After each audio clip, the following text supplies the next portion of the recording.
Hey, everybody, and welcome to And All Shall Be Well. My name is Megan Rohrer, and I am your host. Today, I'm going to tell you some stories that I happened upon in Argentina, and they're stories that come from a cruise that I was taking to go to Antarctica, but they're journeys that inspire me to think about the world slightly differently and to think about myself in ways that help me to keep going and particularly to learn from mistakes.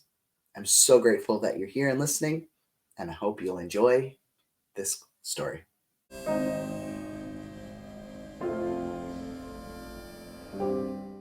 When I arrived in Argentina, I knew that it was a space that a lot of tourists like to go and watch people do tango, but I didn't really understand the fullness of the stories behind it.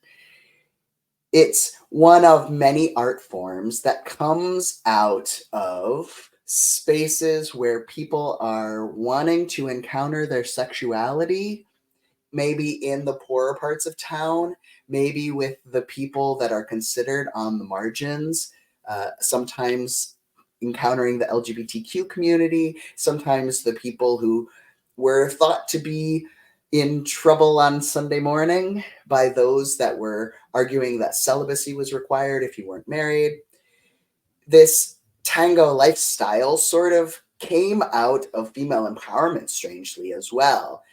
The dances that people were learning was a courtship. The women who were the prettiest had the men dance, and they would actually dance with each other, men dancing with men for the purpose of trying to have the prettiest girl in the brothel select them for the evening that they had imagined in their hearts. So it ends up that a tango is a very peculiar dance, a dance that's sort of queer because it's men and men trying to show how sensual they are, and sort of queer because it's men and men dancing in order to be it with a female person who is going to sexually fulfill them. It's complicated in a lot of ways. It's not something I necessarily live in my day-to-day life, but what I like about this complicated history of tango is that it's not expected.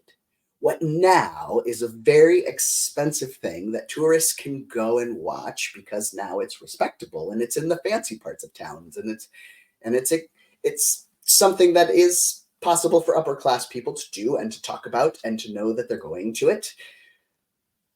Began on the edges, in the margins, in the places that people weren't supposed to admit they visited on Saturday nights, especially they were going to church on Sunday morning. Throughout different times and ages, the things that are fun on Saturday night end up making their way into the mainstream. And oddly enough, some of those fun on Saturday night things end up being the things that popular churches do on Sunday morning now. I am a part of Glad Memorial Church, and we have jazz and popular music and embraced fully many of the Saturday night things, but we do it in interaction and conversations with God. Does every Saturday night activity need to evolve this way to be respectable? No. But this story is important because I want you to hear this. If you are told that you are not respectable enough, that you are not someone who could be loved in a sacred space for whatever reason, regardless of whether or not you want to go in that sacred space, know that that's a thing they say to artsy people who have figured something out. It's the way of tango. It's the way of the Moulin Rouge.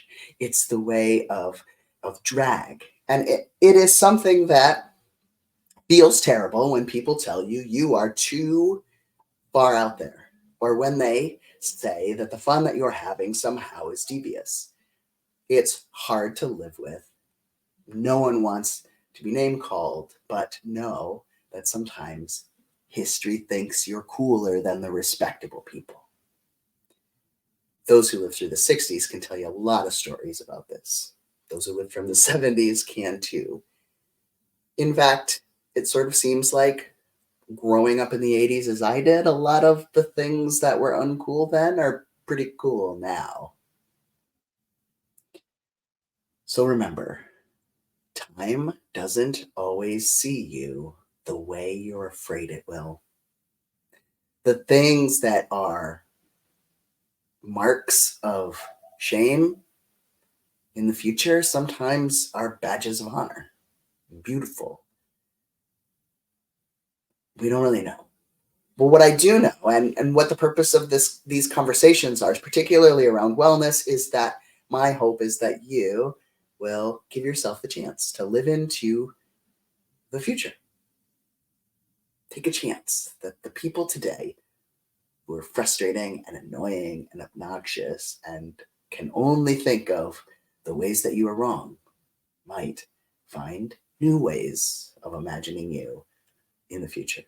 Doesn't happen every time, but sometimes it does. The other interesting thing that I encountered when I was in Argentina was a group of queer folk who were very frustrated that their city government was not recognizing the heroes of their lives. There were not enough recognition for the Black people in Argentina who had served in the military and who had done important things for their country. And there was not enough recognition for the LGBTQ individuals, and they had been lobbying and lobbying and lobbying to try to get plaques put up in the places that were important to these heroes in their lives. And they weren't going anywhere. So they created their own tiles and cemented them to buildings, and sometimes cemented them to sidewalks. They put up their own monuments for the people who were important to them, and they didn't wait for history to agree.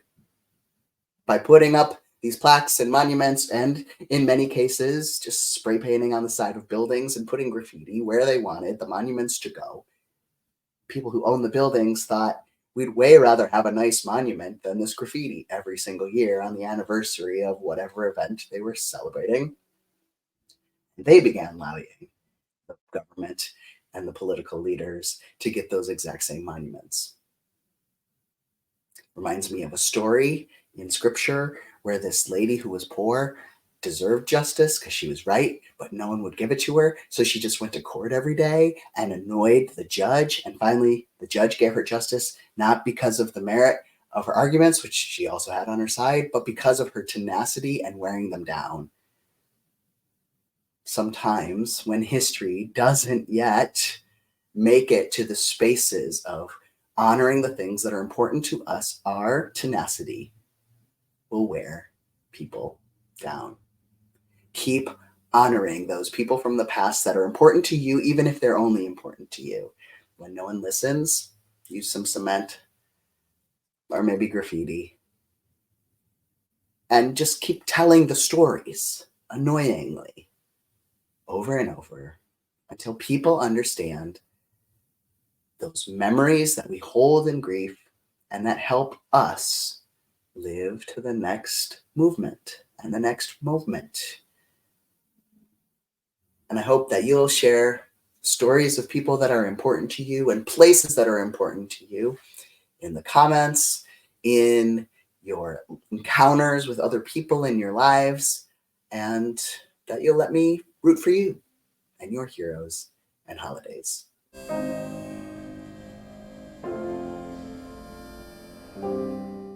If you are interested and able in supporting these conversations, I hope you'll like and subscribe and do all of those things that people do when they are supporting online content.